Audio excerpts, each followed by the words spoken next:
Hey folks, welcome back to the Portable Gamer and welcome back to Farming Simulator 17 and Coldborough Park Farm. So we've been away for a while. We have not been doing a ton of farming, but I think I remember how this goes. I hope I do. I think I do. So the first thing we're going to do is get this thing started refueling. 1660 drinks a lot of fuel, although to be fair, it doesn't have the biggest tank. So that's one thing that's going on. We'll get that thing fueled up. You can see our little TWs over here with our Heron tipper, and we brought the last of the canola up from field 9. I did get done with field 9 off camera. It's a big field. It really is. We're going to do field 7 next. Field 7 is a big field too, and it's a fun field because it has a lot of really weird slope to it. It's like curving around a hillside. It's a fun field. You'll see it when we get to it, but I have some concerns about it. And that's going to be a fun problem to solve. And then you can see our total volume that we got from field 9 as far as canola is 50,000 liters. There goes my voice. Immediately. 50,000 liters from field 9. And looking at it, I would say field 7 and field 8 are probably about as big as field 9. And fields 2, 4, and 5 combined are about as big as field 9, maybe a little bigger. I think we're going to be between 150,000 and 200,000 liters. And right now, price is terrible. It's 500 euro per ton per 1,000 liters. That's really not. And we might, I don't want to talk about it. We might get 75,000 euro. And that's when the economic modeling, I have to say, becomes not frustrating, but just, we're going to make more money. We're going to make more money from grass this year than we will from a cash crop like canola. That doesn't make any kind of sense to me. But I didn't make the game. I just play it. Ready? We're going to start the 1660.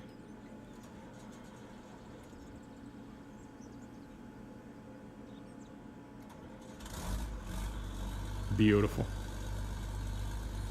I love it. Okay, so this is my plan in the broad strokes. Let's get this thing backed up. Because of the physics mods and the terrain mods that we're running, I'm not comfortable going side hill in field 7. I mean, that seems like the easiest thing, and that's when I really appreciate map makers, because it seems like, the longest length that we can get in that field would take us side hill.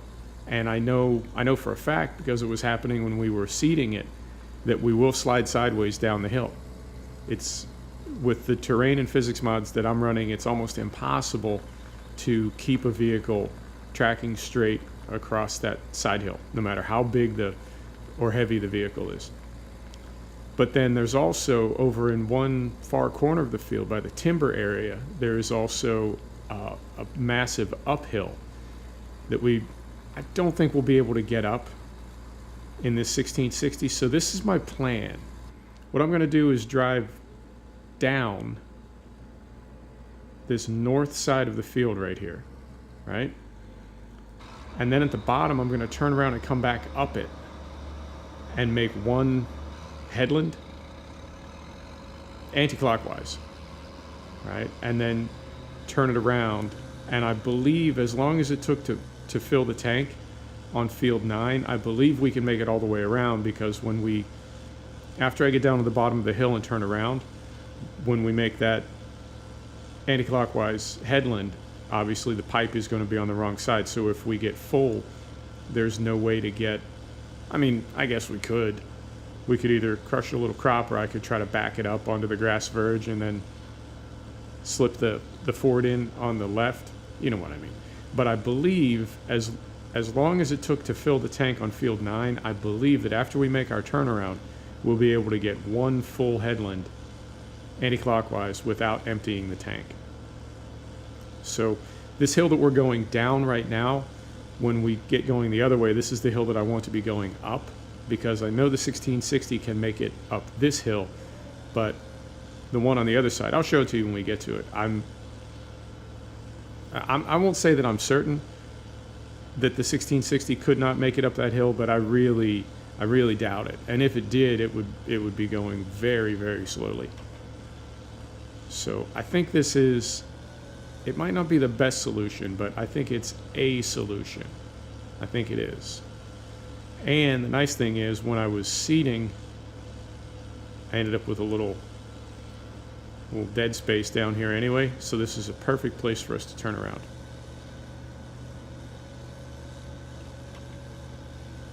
Right. Trying to check my mirrors.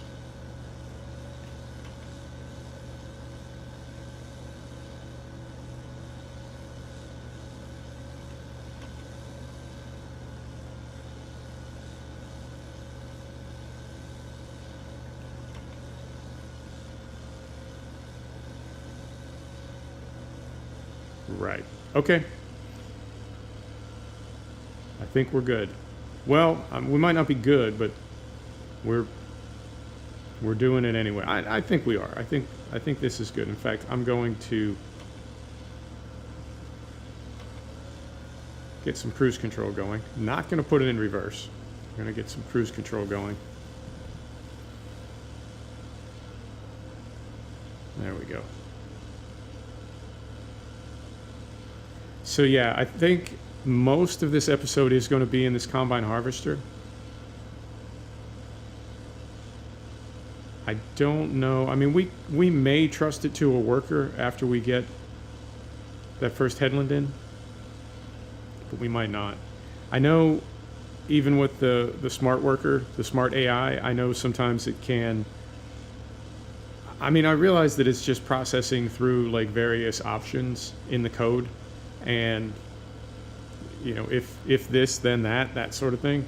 And when it runs out of good options, I guess it starts evaluating or including the bad ones. And that's how you end up with a worker that drives off across the map and gets stuck in a hedge. I think it ran out of, you know, it wanted to turn here if possible. That wasn't possible. So next option is to turn here. Okay, that wasn't possible. So you see what I mean? It just worked its way down the hierarchy, and at some point it ran out of good choices and just went rogue. But either way, I don't know how even the advanced AI helper that we have available, I don't know if that would be smart on this field. So what we may do is just drive this combine harvester ourselves till it's full, and then run up the hill and hop in the Ford, bring it down and empty it. Maybe that'll take us to 20 minutes, half an hour, and we'll call it a video. So we'll see. But you know what? I never really know what I'm doing. I mean, very often, not just in farm sim, but very often in life, I have no idea what I'm doing. But I have a good time and things work out. So, you know, what can you do? So we'll see. When I start these videos, I don't have much of a plan, I'll be real with you, and however they work out that's half the fun, is seeing how things are gonna develop as we're recording. So we are getting, wow, this field's a little bigger than it looks. All these fields are. I will say that every episode. This seems like a small, cozy British map till you start playing it, and then it's like, God, these fields are gigantic. So Bullet Bill is, I have to say, he is one of the best map makers. I know I've talked about this before too, but I guess there's different styles, and if I can interrupt myself, looking out the windscreen, you can begin to see like that side hill that we would be on. We're going to be going down this hill if we were trying to do long lengths. Well, obviously we couldn't start with long lengths. We got to cut a headland in, but if we wanted to do long lengths, we would be going across that downslope that we're now looking at, and the tractors, the combine harvesters really do slide sideways down the hill. It can be very frustrating. So there are several styles of map. I guess the two principal styles of map are British and German. I know there's some Polish maps, I know there's some American maps, but not nearly as many as British and German.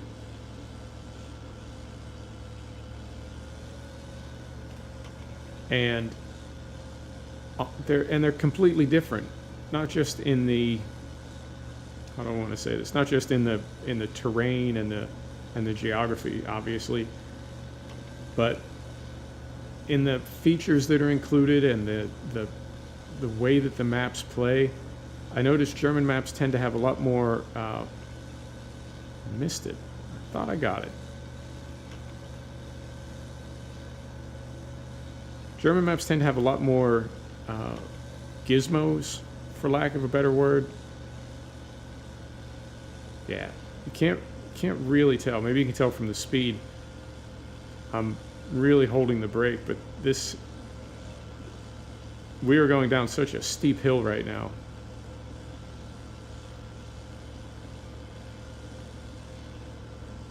That I'm barely keeping the thing slowed down. The potato washer, the pig food mixer, those sorts of things.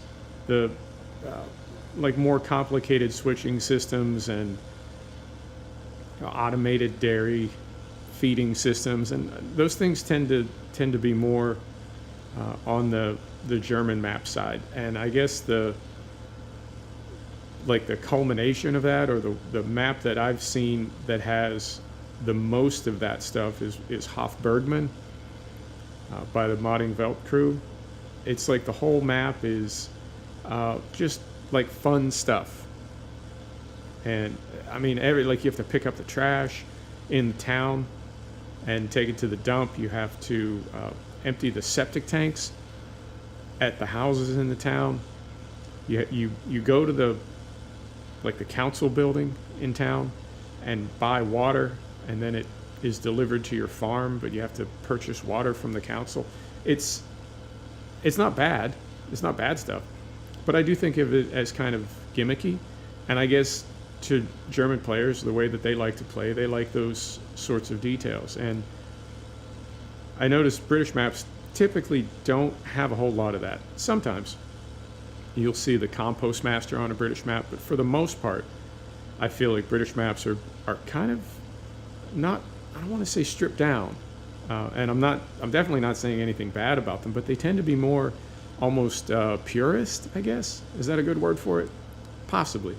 But I think you see what I'm getting at. It's more straight ahead farming and less of those kind of ancillary activities, So there's definitely, I think, a difference in philosophy between German players and British players, or at least people who play German maps and people who play British maps. I will admit I spent a lot of time on Hofbergman and I enjoyed it, but it does get not quite tedious. I mean, I guess the point of those things is to kind of alleviate the boredom of just farming, in the same way that logging and animals are included. So it's not just farming. And I get that.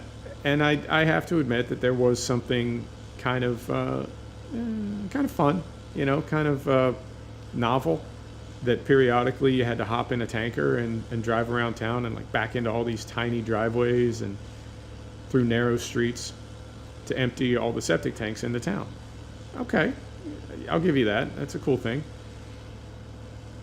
Picking up the trash got a little annoying, I have to say, because there's a lot of it. And at the big, at the animal dealer and at the dairy, there would be 10 or 12 bags within a day that you had to pick up. But I see what they're getting at. Versus British maps, where it seems to be, like I said, just about the farming. Really not caught. Yeah, we're caught on a little rise. There we go. There we go. Come on, 1660, you got this. Right, so we did get our headlands in and our tank is not full, so fantastic. So yeah, and then there's really not much for American maps at all. I have not seen, other than maybe Lone Oak. I really haven't seen that many good American farms. And the funny thing is, Lone Oak is by Bullet Bill, who's, Coldborough Park and the West Coast and Lone Oak. And then Oxygen David did, is it Oakfield? And what was the other one he did? Shellington. And I guess those two are working together now, or were. So it seems like, you know, the best British maps. I know Dusty Dave does some good maps, and when I say that, I don't mean, oh, you know, he does some good maps too. I couldn't imagine how hard it is to build a map as good as these. So I'm not, you know. And Lancey Boy, of course, and his maps are different. His maps are a lot, to me, they're a lot more, I don't want to say darker, but they're a lot almost moodier, you know? You get that kind of melancholy country feel to it. It's really cool to me that a map maker can put together something that makes you feel some kind of a way. I think that's super cool. But I guess those are, you know, the top on the British side. On the German side, I don't know. I don't know that I've spent enough time in German maps to really have a list. I guess Modding Welt is like a conglomerate, I don't know, squad. I guess they have different people working in their organization, but I don't know the names of any individuals. But I know Hoff Bergman and Herman Zeck is the other one that I spent some time on, and those both came out of Modding Welt. And for me, after that, it drops off pretty sharply. I mean, I know there are dozens of map makers. There's probably hundreds of map makers making really good maps. But I feel like those half dozen or so really stand out. And I think that's amazing, you know, on the whole planet, in the whole world. Now, admittedly, the whole world isn't playing farm sim. But in the whole world, there's you know, maybe 12 or 15 really outstanding farm sim map makers. That's a pretty exclusive club.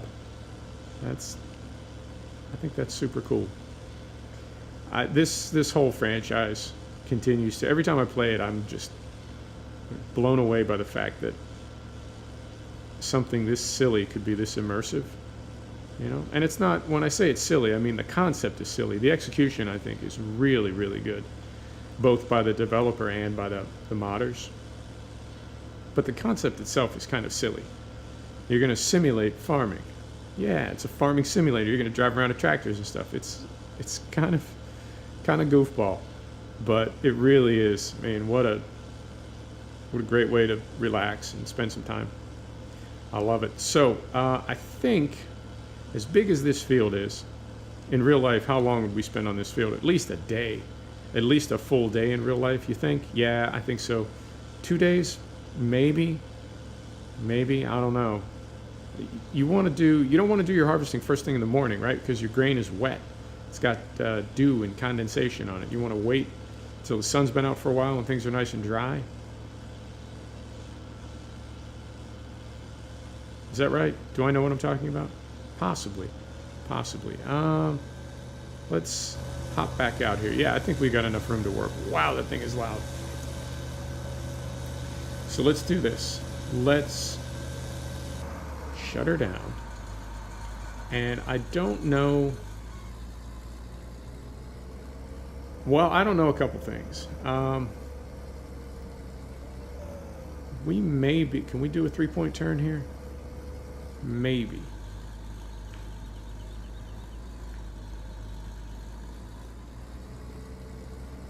Oh, it's so steep.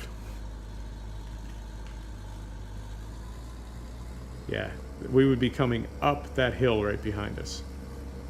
Or, more accurately, we would not be coming up that hill behind us. Yeah. I was thinking of backing all the way out, and then I thought about how far it is. It's a ways. It is some kind of a ways. But this will be perfect because we're at the top of a hill. We're on the right side of the field. Our tank is very nearly full. And it'll just be a quick walk across the farmyard to grab the TW, fire it up, bring it over here, empty this thing out, and that will put us at about, I don't know, probably 25 minutes. You want to call it? Yeah, maybe we will.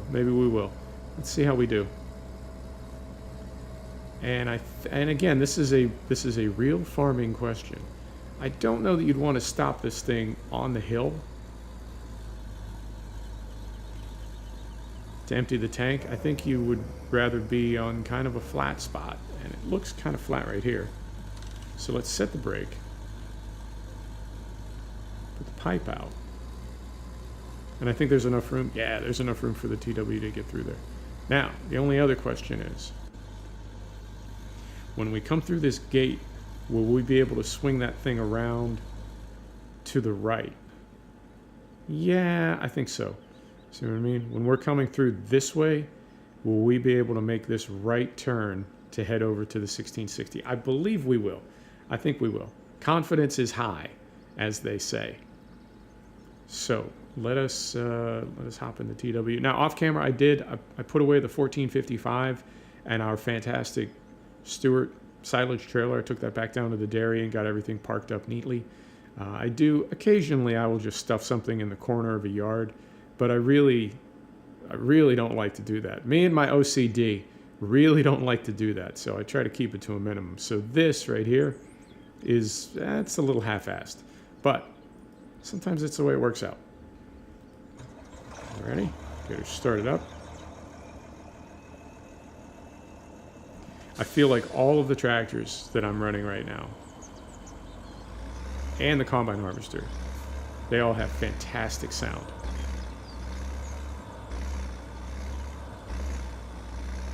Now, I complain about gearbox mods sometimes, that it goes through the gears too fast.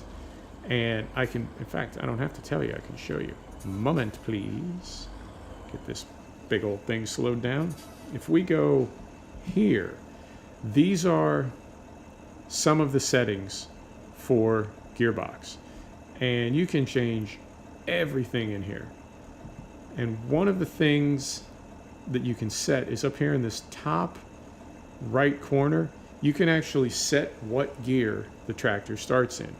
So if you don't like it running through the gears that quickly, which is not super realistic, you would not start in that low a gear and then shift up over and over and over. You just start in a higher gear.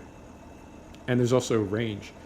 So these are, it's just amazing how many variables there are. Went right past it. So this one and this one. It's amazing how many variables there are in gearbox. And so when I complain about it, that's mostly me not having set it up properly. So some of the things that it doesn't do that I find a little, kind of bug me a little bit, well, that's on me because I haven't set it up. And the other thing is I'm not using it really the way it's intended to be used. And the way it's intended to be used is with a gear stick on a wheel. And so you would be able to pick whatever gear you wanted rather than having it try to select a gear. But there's so many variables in GameSafe.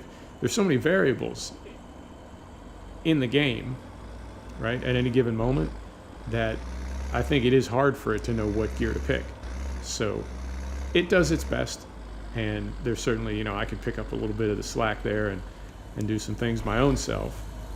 I just haven't. Right, so we'll get this thing under here. Nice. Okay. And you know what? We're at 24 minutes. I think that is just about perfect. Let's set the brake on this thing. And let's hop out and make a little screenshot. Right about there. Right about like so. Yeah, that's going to be our screenshot. And that's going to be the end of the episode. So I'll keep working on this off camera. I'll get field 7 done. Or you know what? Maybe I won't. Maybe I'll wait and we'll chip away at it a little bit more next week and we'll try to sort out some of that side hill stuff. There you go. Let's do that. Folks, thanks for stopping back to check out the Portable Gamer. Thanks for joining us for another episode of Farming Simulator 17 from Coldborough Park. We'll see you next time. Take care now.